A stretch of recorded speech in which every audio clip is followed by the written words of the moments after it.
Hello, Sacral Beauties. Welcome to the She Sacral podcast, where we focus on burnout recovery through the power of sacred pleasure. If you're new here and you're wanting to learn more about how the whole Myers-Briggs personality framework really works when it comes to burnout, then be sure to tune into the first episode of this series so that way you can be able to go in a little deeper. Today, we're going to dive in and talk about the personality type ESFP.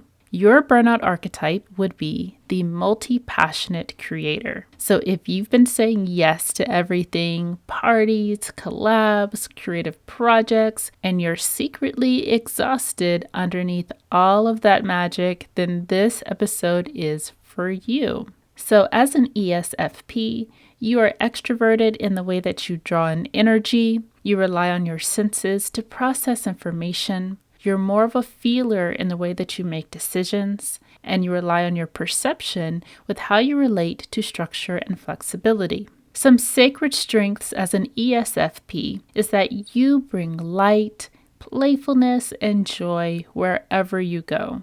Your creative energy is magnetic. You inspire others through your spontaneity. Your love for variety adds beauty and adventure to life. So take a moment to honor that because all of that energy is super sacred.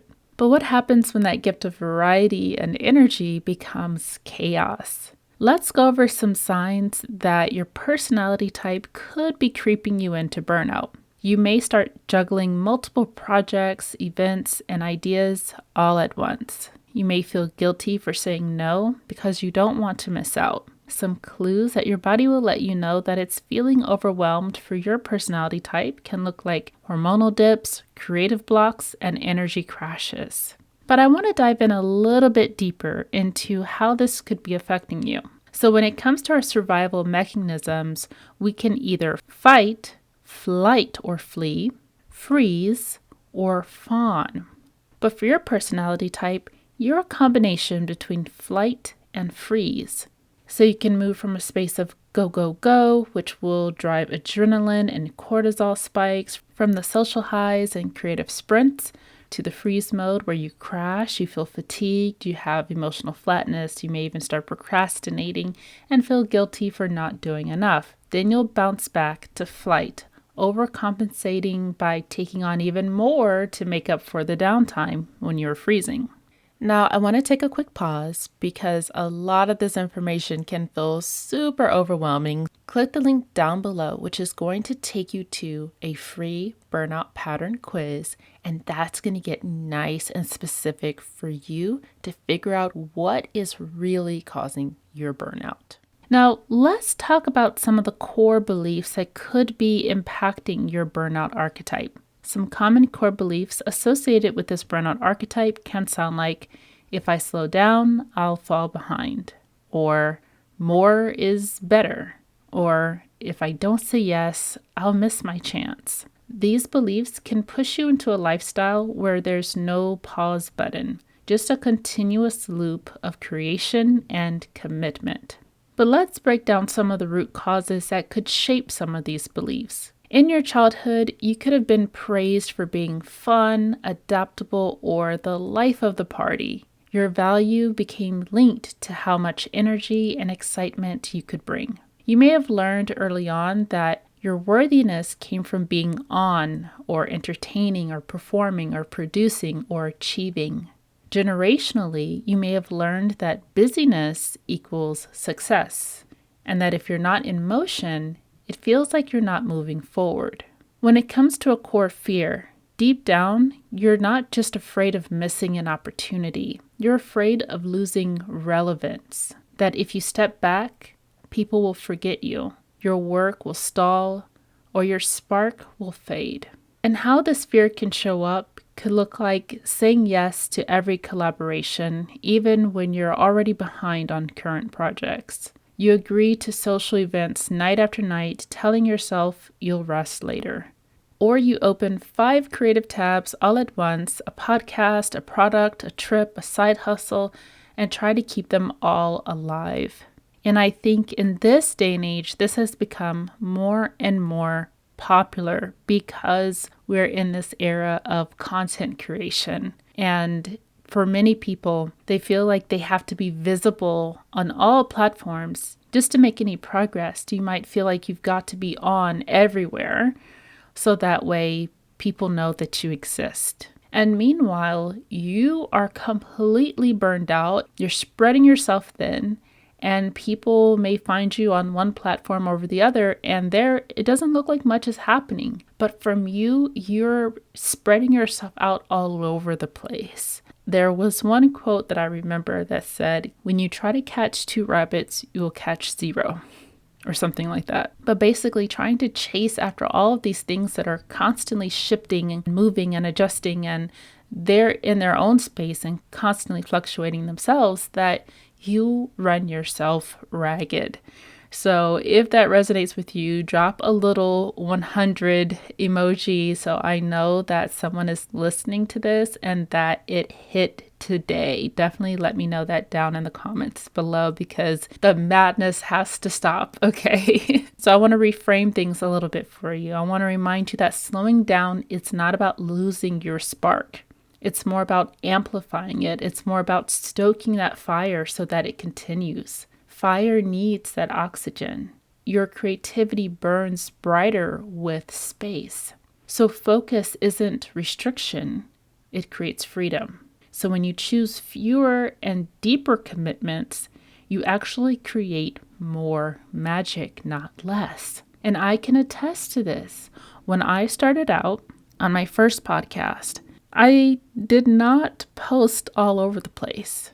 At the most, I posted a little bit on Instagram. I actually nurtured and created way more connections through the podcast than anywhere else, because that was a space that I could show up consistently. So it's more about choosing what you know that you can commit to instead of being all over the place and then you feel awful about yourself at the end of the day. That's not what we're about, right? So let's dive in and talk a little bit more about how this can impact your nervous system and your body on a deeper level. Some physical signs that can show up that you're creeping into burnout is that your body will start to wave those red flags in between those high energy bursts. So for you, you may get post-event fatigue or post-launch fatigue.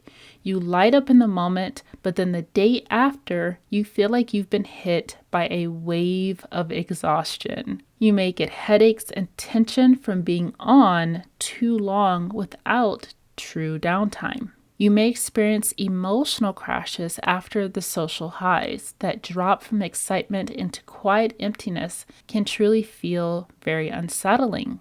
Now, when it comes to your hormones, being in constant motion keeps your cortisol levels spiking and dipping like a roller coaster. So these can throw off your menstrual cycle, intense PMS, and even shorten your cycles. Your mood can start to become unpredictable. You might become more irritable or tearful or become emotionally flat in between the highs. And low libido often follows because your body is prioritizing survival energy over pleasure energy. When it comes to your sacral energy, this is your home of creativity, desire, and life force.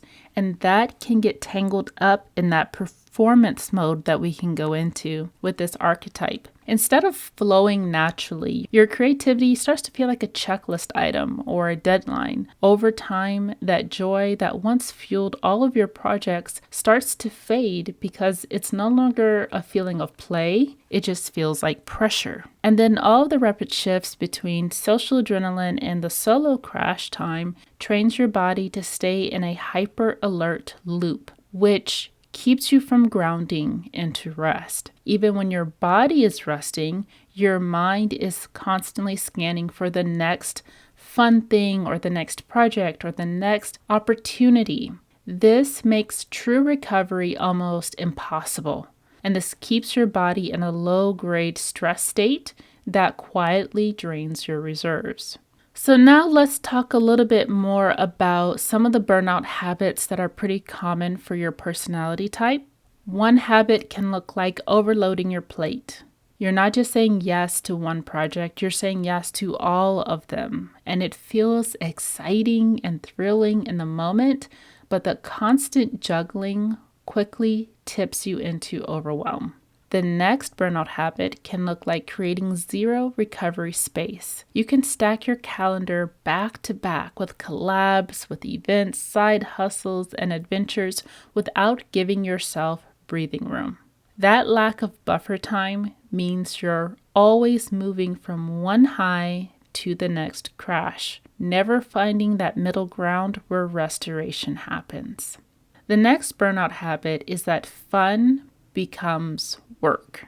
So what started as something that you really enjoyed, maybe it was dancing or photography or making art or hosting dinner parties, suddenly becomes another deliverable. Maybe even try to make it into a business. So you start tracking it, you start scheduling it, you start measuring the output, the effort, and forget that it was never really meant to be measured. You could also be avoiding downtime. So stillness can feel like that itch you can't scratch. Silence to you can feel boring, and boredom can feel dangerous. So you fill it with noise and people and projects. But that avoidance actually robs you of that creative spark that you're chasing. And so the trap for you can look like turning your love for variety and doing so many different things into chaos. Instead of taking time to enjoy those moments of those experiences, you dilute them by doing everything at once. So a prime example of how did I get here? The boring things like cleaning and organizing, keeping the house together, or taking the best care of our bodies and sleeping and doing all of those things, we tend to forget about that because it's not as exciting. So let's talk about how we can shift this energy by incorporating some nice pleasure rituals. For your micro ritual, you can do a sacred 3 list. So just choose 3 top priorities for the next 90 days, and everything else goes into the later category. I know that can be difficult, but you'd be amazed at how powerful this is going to be for you. Another pleasure ritual you could do is schedule 1 sensual reset hour per week. No phone, no work. Light a candle, play your favorite playlist, maybe take a break from scrolling, which is going to give you more ideas, and do something purely for joy. Whatever it is for you, do that this week for just 1 hour. So if you're looking for more tools to get you back into your rhythm and some fun pleasure rituals, then activate your 30 days of pleasure rituals at shesacral.com, where you can join our community. And if you're looking for deeper support, we can book a one-on-one session together where we will navigate through this burnout archetype along with your burnout stage and create a guide plan for you. Now, if you're thinking to yourself, this sounds a lot like me, but I am a little bit more introverted, then be sure to check out the previous episode, which is going to be ESFP, and that burnout archetype is the peacemaker. This concludes today's episode. I want you to thank yourself so much for showing up today, and thank you for tuning in to the She Sacral podcast.